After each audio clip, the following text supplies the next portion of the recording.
नमस्कार। आज के इस खास विश्लेषण में हम सीधे एक ऐसी स्थिति की गहराई में जा रहे हैं जो सच कहूं तो किसी बुरे सपने से कम नहीं है। असली डेटा और हकीकत पर आधारित इस एक्सप्लेनर में हम उन गलतियों की तह तक जाएंगे जो किसी को भी आर्थिक तबाही की ओर धकेल सकती हैं। तो चलिए बिना किसी देरी के सीधे मुद्दे पर आते हैं और शुरुआत करते हैं एक बहुत ही डरावने असली ईमेल से जिसने इस पूरे विषय की नींव रखी है। अब जरा इन नंबर्स को ध्यान से सुनिए। महीने की सैलरी 1,30,000 रुपए। सुनने में बहुत बढ़िया लगता है ना? लेकिन हर महीने की ईएमआई जारी है 96,000 रुपए और कुल कर्ज है 47 लाख रुपए का। ये कोई डरावनी कहानी नहीं है, बल्कि एक युवा कमाने वाले की खौफनाक हकीकत है। अब सवाल ये उठता है कि एक अच्छी खासी सैलरी और परिवार के सपोर्ट के बावजूद कोई कर्ज के इस दलदल में कैसे फंस सकता है? ये सोचना बहुत ही स्वाभाविक है कि इतनी अच्छी कमाई होने के बावजूद कोई इंसान इस खौफनाक मुकाम पर कैसे पहुंच जाता है। इसी सवाल का जवाब ढूंढने के लिए हम वित्तीय अस्तित्व के 5 मुख्य पिलर्स पर गौर करेंगे। आर्थिक वास्तविकता का सामना करने से लेकर कर्ज के जाल, फ्यूचर प्रोटेक्शन, स्मार्ट इन्वेस्टिंग और अंत में मुश्किल वक्त में उम्मीद बनाए रखने तक। इन 5 पिलर्स के जरिए हम उन 20 सबसे आम और खतरनाक गलतियों को डिकोड करेंगे जो अक्सर करियर की शुरुआत में की जाती हैं। तो चलिए अपनी नींव मजबूत करते हैं पहले पिलर के साथ, जो है अपनी फाइनेंशियल रियलिटी यानी आर्थिक वास्तविकता का सामना करना बजटिंग और ट्रैकिंग के जरिए। देखिए, सबसे बड़ी गलती ये होती है कि लोगों को अक्सर पता ही नहीं होता कि उनका पैसा आखिर जा कहाँ रहा है। यहीं पर 50-30-20 का रूल एक गेम चेंजर साबित होता है। हर एक छोटे से छोटे खर्च को ट्रैक करना बिल्कुल जरूरी है। इस रूल के हिसाब से आपकी इनकम का 50% हिस्सा आपकी बुनियादी जरूरतों पर, 30% आपकी इच्छाओं या लाइफस्टाइल पर और बाकी 20% निवेश पर जाना चाहिए। भविष्य के खर्चों का गलत अंदाजा लगाने से बचने के लिए बस यही एक यथार्थवादी बजट बनाना सबसे प्रैक्टिकल उपाय है। अब आते हैं हमारे दूसरे पिलर पर, खतरनाक कर्ज का जाल और उधार लेने की असली कीमत। आज के दौर में फोन पर एक क्लिक से क्रेडिट मिलना बहुत आसान हो गया है। प्रीडेटरी लोन ऐप्स तुरंत कैश तो दे देते हैं, लेकिन उसके बाद जिंदगी लिटरली तबाह कर देते हैं। पैसे वसूलने के लिए ये ऐप्स आपके फ़ोन के कॉन्टैक्ट्स हैक करते हैं, आपके ऑफिस के कलीग्स को कॉल करते हैं, तस्वीरों के साथ छेड़छाड़ करते हैं और तो और 30 से 40% तक का भारी भरकम ब्याज वसूलते हैं। बस थोड़े से क्विक कैश के चक्कर में इंसान की साख और मानसिक शांति पूरी तरह खत्म हो जाती है। निवेश और कर्ज का बेसिक गणित समझना बहुत जरूरी है। एक तरफ आपके पास 12% या उससे भी कहीं ज्यादा ब्याज वाला महंगा कर्ज है, जैसे क्रेडिट कार्ड या पर्सनल लोन, और दूसरी तरफ आपका निवेश है जो बहुत अच्छी मार्केट कंडीशन में शायद 10 से 15% का रिटर्न दे दे। अब आप ही सोचिए, महंगे कर्ज का बोझ सिर पर रखकर निवेश करते रहना मैथमेटिकली बिल्कुल बेवकूफ़ी है। आप निवेश से जो भी कमाएंगे वो तो महंगे लोन के ब्याज में ही पानी की तरह बह जाएगा। और कर्ज के इसी जाल में एक और बहुत बड़ा भ्रम होता है। अक्सर करियर की शुरुआत में ही घर खरीदकर अगले 20 साल के लिए एक भारी भरकम ईएमआई के जाल में फंस जाना आपकी ज्योग्राफिकल मोबिलिटी यानी कहीं और जाकर काम करने की आज़ादी को ख़त्म कर देता है।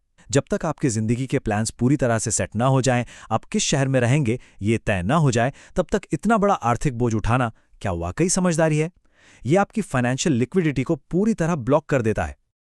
आगे बढ़ते हैं तीसरे पिलर की तरफ, प्रोटेक्शन और इमरजेंसी की तैयारी, यानी वेल्थ बनाने से पहले अपने भविष्य के लिए एक अभेद्य सुरक्षा कवच बनाना।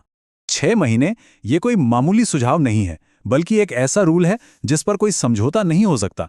निवेश की दुनिया में कदम रखने से पहले आपके बैंक खाते में कम से कम 6 महीने के जरूरी खर्चों के बराबर का एक इमरजेंसी फंड होना ही चाहिए। अगर अचानक जॉब चली जाए या कोई मेडिकल इमरजेंसी आ जाए तो सिर्फ और सिर्फ यही फंड आपका सच्चा रक्षक बनता है। अब इंश्योरेंस और इन्वेस्टमेंट के बीच का फर्क समझना बहुत जरूरी है। टर्म इंश्योरेंस प्योर प्रोटेक्शन है जिसकी कॉस्ट काफी कम होती है, जबकि यूलिप जैसे प्लान्स जो निवेश और बीमा को मिक्स करते हैं वो अक्सर बहुत ही खराब रिटर्न देते हैं। देखिए, बीमा का काम सिर्फ और सिर्फ जिंदगी को सुरक्षित करना है, पैसा बढ़ाना नहीं। इसलिए कम उम्र में ही टर्म लाइफ इंश्योरेंस ले लेना बहुत स्मार्ट मूव है, ताकि आप जिंदगी भर के लिए एक कम प्रीमियम लॉक कर सकें। हेल्थ इंश्योरेंस के मामले में लोग एक बहुत बड़ी गलती करते हैं, सिर्फ अपनी कंपनी के कॉर्पोरेट हेल्थ इंश्योरेंस पर निर्भर रहना। सच्चाई ये है कि जैसे ही आप वो नौकरी छोड़ते हैं, आपका इंश्योरेंस भी वहीं खत्म हो जाता है।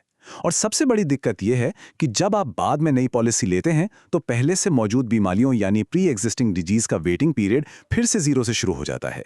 इसके अलावा बढ़ती उम्र के माता पिता के लिए तो एक अलग और डेडिकेटेड हेल्थ कवर होना बिल्कुल मस्ट है। अब बात करते हैं हमारे चौथे पिलर की, निवेश में समझदारी और उस जुआरी मानसिकता से बचना जो सब कुछ बर्बाद कर सकती है। ज़ीरोधा का एक डेटा आपको सच में चौंका देगा। 82%, जी हां, 82% ट्रेडर्स हर साल अपना पैसा गंवाते हैं। बिना सोचे समझे, बिना सीखे, सिर्फ इम्पल्स में आकर ट्रेडिंग करना आपकी मेहनत की कमाई को इतनी तेजी से साफ कर देता है जिसकी आप कल्पना भी नहीं कर सकते। कुछ जहरीली आदतें तो फाइनेंशियल बर्बादी की पक्की गारंटी होती हैं। जैसे लोग एफएनडो यानी फ्यूचर्स एंड ऑप्शंस में ट्रेडिंग करने के लिए उधार तक ले लेते हैं। सोचिए, उन्हें सिर्फ ब्रेक इवन यानी नो लॉस नो प्रॉफिट तक पहुंचने के लिए ही 20% से ज्यादा रिटर्न की जरूरत होती है। रातों रात अमीर बनने की अवास्तविक स्कीम्स में अक्सर पूरा का पूरा मूलधन डूब जाता है। और एक बहुत ही खराब आदत है स्टॉप लॉस का इस्तेमाल ना करना, जिसकी वजह से नुकसान की भरपाई करने के चक्कर में लोग बस रिवेंज ट्रेडिंग करते रह जाते हैं। म्यूचुअल फंड्स को लेकर भी एक अजीब सा भ्रम है। 13 से 15 म्यूचुअल फंड्स में पैसा लगाना डाइवर्सिफिकेशन नहीं बल्कि डाइवर्सिफिकेशन का इल्यूजन है। असल में इससे स्टॉक्स का भारी ओवरलैप होता है, मतलब आपके अलग अलग फंड्स घुमा फिरा कर उन्हीं चंद कंपनियों में पैसा लगा रहे होते हैं। सिर्फ 3 मुख्य और अच्छे फंड्स के साथ टिके रहना कहीं ज्यादा स्मार्ट स्ट्रैटेजी है। शेयर बाजार में टाइम और रिस्क का बहुत गहरा कनेक्शन है। 1 साल के लिए मार्केट में पैसा डालना बिल्कुल एक सिक्का उछालने जैसा है, जहां मुनाफा होने के चांस 50-50 होते हैं। लेकिन 3 साल में यही रिटर्न पॉजिटिव होने की संभावना 90% तक पहुंच जाती है और 5 साल या उससे ज्यादा समय देने पर इसके पॉजिटिव होने के चांस लगभग 100% हो जाते हैं। इसलिए हाई रिस्क एसेट्स में शॉर्ट टर्म का जुआ खेलना कोई समझदारी नहीं है। एक और बात जो शायद थोड़ी कड़वी लगे, वो है निवेश के फैसलों में माता पिता पर हद से ज्यादा निर्भरता। देखिए, उनकी नीयत बिल्कुल साफ होती है, लेकिन उन पर आर्थिक रूप से बहुत ज्यादा निर्भर रहने का मतलब है उनकी पुरानी और बहुत ज्यादा कंजर्वेटिव रणनीतियों को अपनाना। आज की तेजी से बढ़ती महंगाई को बीट करने के लिए आपको उन आउटडेटेड रणनीतियों से बाहर निकलना ही होगा। और अब हमारा 5वां और सबसे इमोशनल पिलर, अंधेरे के बाद उजाला। किसी भी हाल में उम्मीद ना हारना।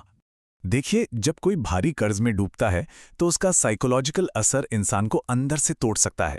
पैनिक होना बहुत नॉर्मल है, लेकिन हमेशा याद रखिए, करियर की शुरुआत में की जाने वाली सबसे बड़ी आर्थिक गलती पैसा गंवाना नहीं है, बल्कि पूरी तरह से अपनी उम्मीद खो देना है। अपनी गलतियों की जिम्मेदारी लेना और एक पॉजिटिव माइंडसेट के साथ डटे रहना ही इस अंधेरे से बाहर निकलने का एकमात्र रास्ता है।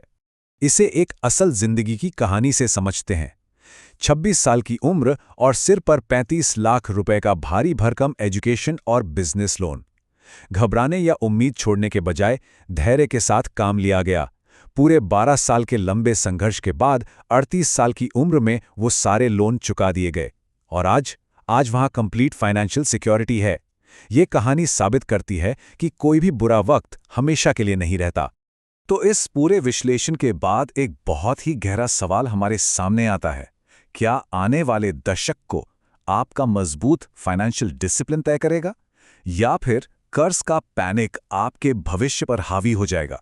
चॉइस आपकी है।